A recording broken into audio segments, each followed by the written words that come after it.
El silencio de San José. Los evangelios son muy discretos sobre José. Mateo y Lucas lo citan directamente.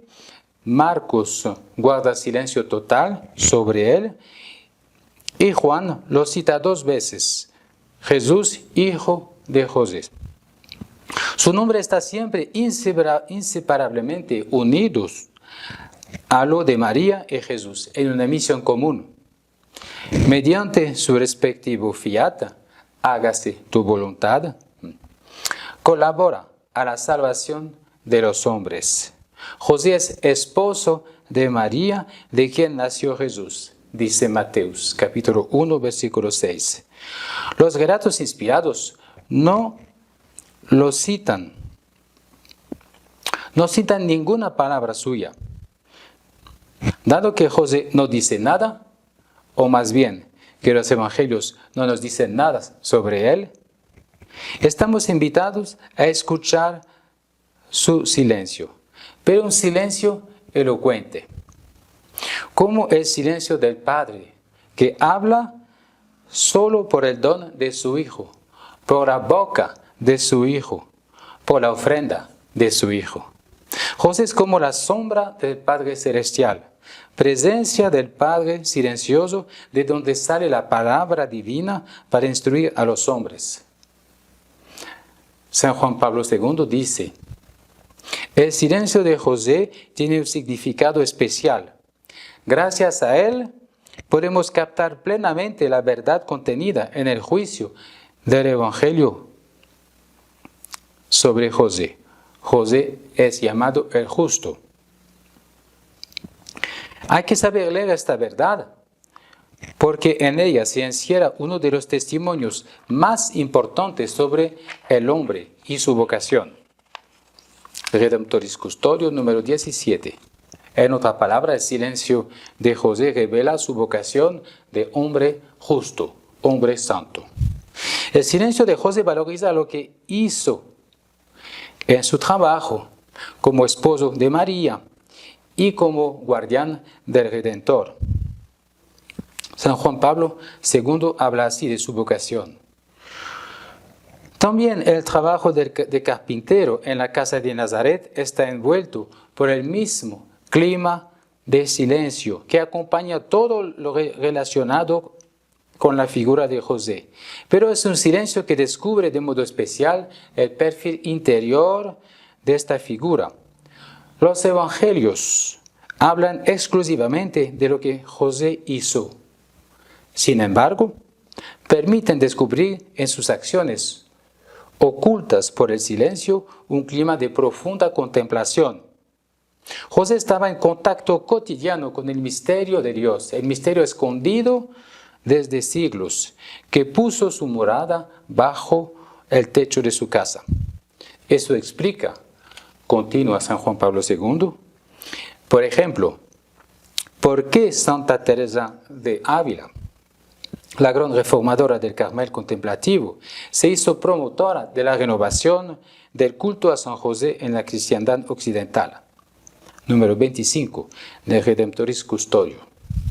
En otra palabra, en San José la acción nace de la contemplación y por eso está ajustado a la voluntad del Padre y a la vida de Jesús y María. El silencio de José revela que es un hombre justo.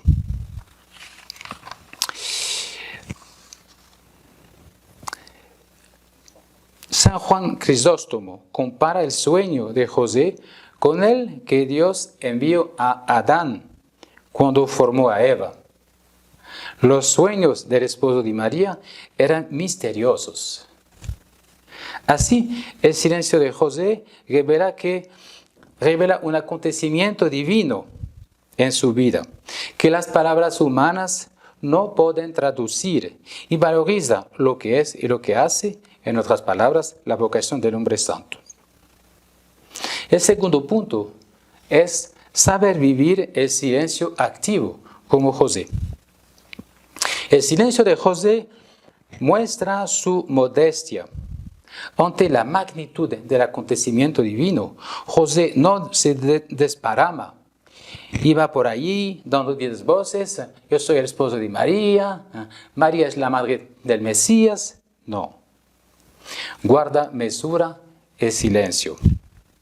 Se muestra con una extraordinaria modestia que parece nutrirse de su inmersión en el misterio que contempla, el misterio divino en su casa.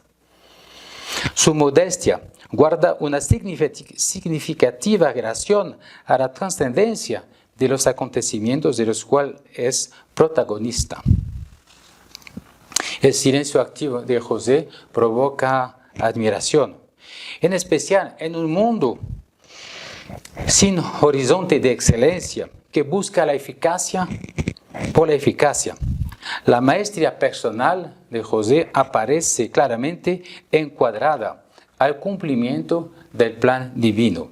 De allí una gran lección colectiva de vida para todos, para todo perfeccionismo, para todo busca de eficacia por la eficacia. Una auténtica lección de vida que lleva a sustentarse siempre en lo esencial. San José se presenta así como un modelo paradigmático para quien está llamada a la vida activa en el mundo, como un grito para evitar desventuradas dicotomías entre la oración y la acción. ¿Cómo se vislumbra su unidad interior? Con cuánta claridad nos permite ver la excelencia de la unidad personal que se expresa en esta idea de fuerza, oración para la vida y el apostolado, vida y apostolado hechas oración. Este silencio externo que con tanta elocuencia nos habla en San José de su silencio interno, nos pone ante un horizonte fundamental para mantener un estado de apertura y docilidad, para dar oídos a la voz de Dios, al plan de Dios en nuestra vida y adherirse y actuar conforme a Él. El silencio de San José es una invitación a trascender el bullicio externo, pero también a silenciar las voces y sonidos parásitos que ensordecen al soplo de Dios a su palabra. Qué enseñanza tan clara para la propia vida cristiana. Y el tercer punto, el silencio, escuela de escucha, escuela de habla. El Evangelio es la partitura de la santidad. Y la vida de los santos es la canción de la santidad, escribía San Luis María Grignon de Montfort. Para que la vida cristiana sea una música agradable,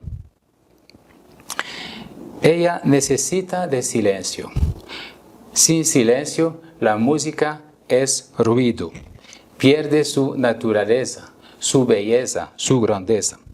Vamos a ver cómo el silencio de San José enseña a escuchar, enseña a hablar, enseña a presenciar y encontrar a Dios.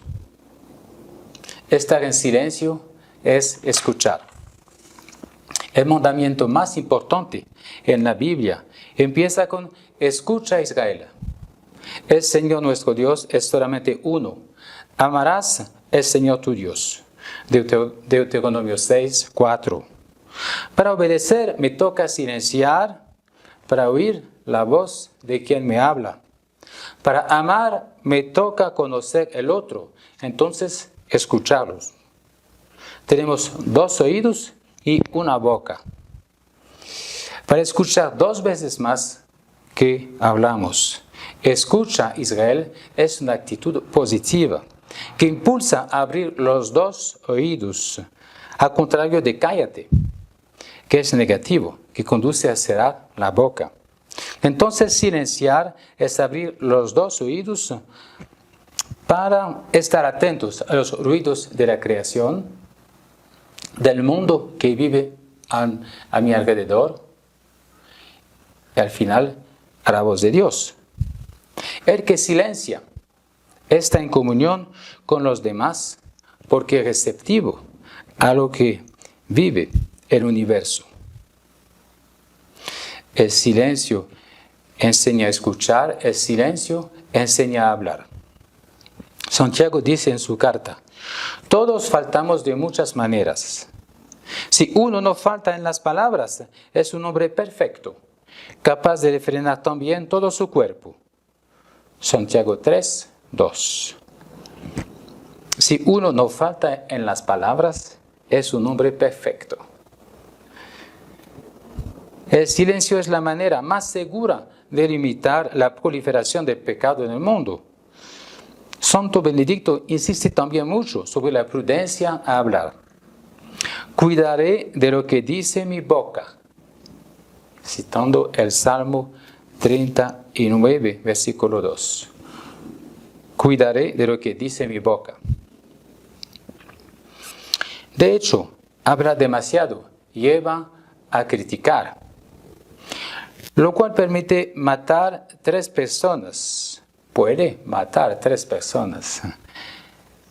La de que se habla, la que habla y la que escucha. Positivamente, el silencio es el centro de la palabra.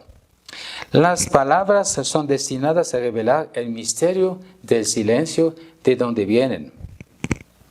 Un padre del desierto decía: quisiera hablar con el hombre que olvidó las palabras. Quisiera hablar con el hombre que olvidó las palabras. Una palabra que no emerge desde el silencio no tiene fuerza. Si alguien no deja de hablar, ya no se fijan de él. Además, el silencio protege la llama interior de cada persona. Pensemos en la imagen de un radiador que tiene vapor caliente dentro.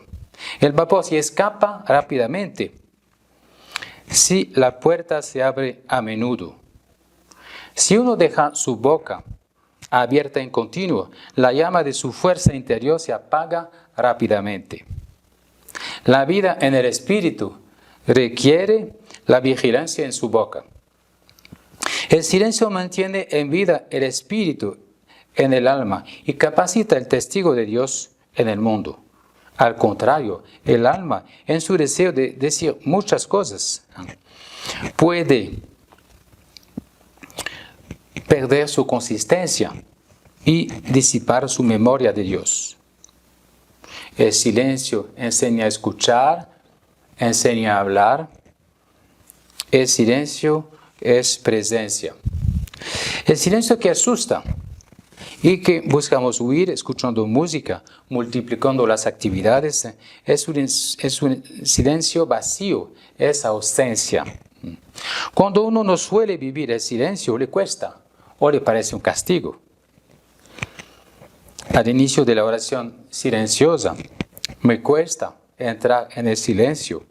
Introducir mi mente al silencio por una oración mental va a ayudarme.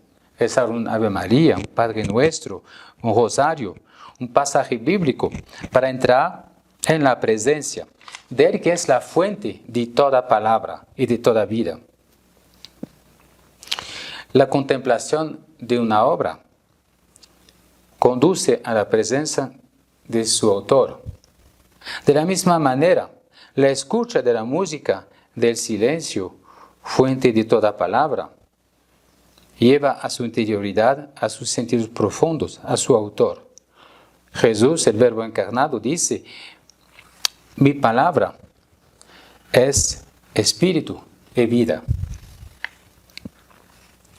La experiencia del silencio conduce a la verdad con sí mismo, al encuentro con sí mismo, lo que puede provocar un susto. El principal obstáculo para bien vivir en silencio es no aceptarse a sí mismo. Aceptarse a sí mismo pasa por conocerse, amarse. Es un camino de autoconocimiento y de reconciliación con sí mismo y con Dios, que nos creó por amor. Finalmente, silenciar es presenciar al Creador que nos regaló la vida por amor. Es lo que dice Jesús cuando nos enseña a orar. Mateo 6:6. Cuando tú vayas a orar, entra en tu habitación, cierra la puerta y reza a tu Padre a escondidas. Y tu Padre que ve en lo escondido te lo pagará. El silencio enseña a escuchar, a hablar, a presenciar a Dios. Finalmente, Dios es silencio. Elías se encuentra con Dios al Horeb después de los rayos de la tormenta y se oyó un silencio profundo. Reyes 19:12. Dios se encuentra en el silencio. Los 3 años de vida pública de Jesús resalen de 30 años de vida escondida. En su silencio eterno, Dios expresó el Verbo y por medio de este Verbo creó el mundo.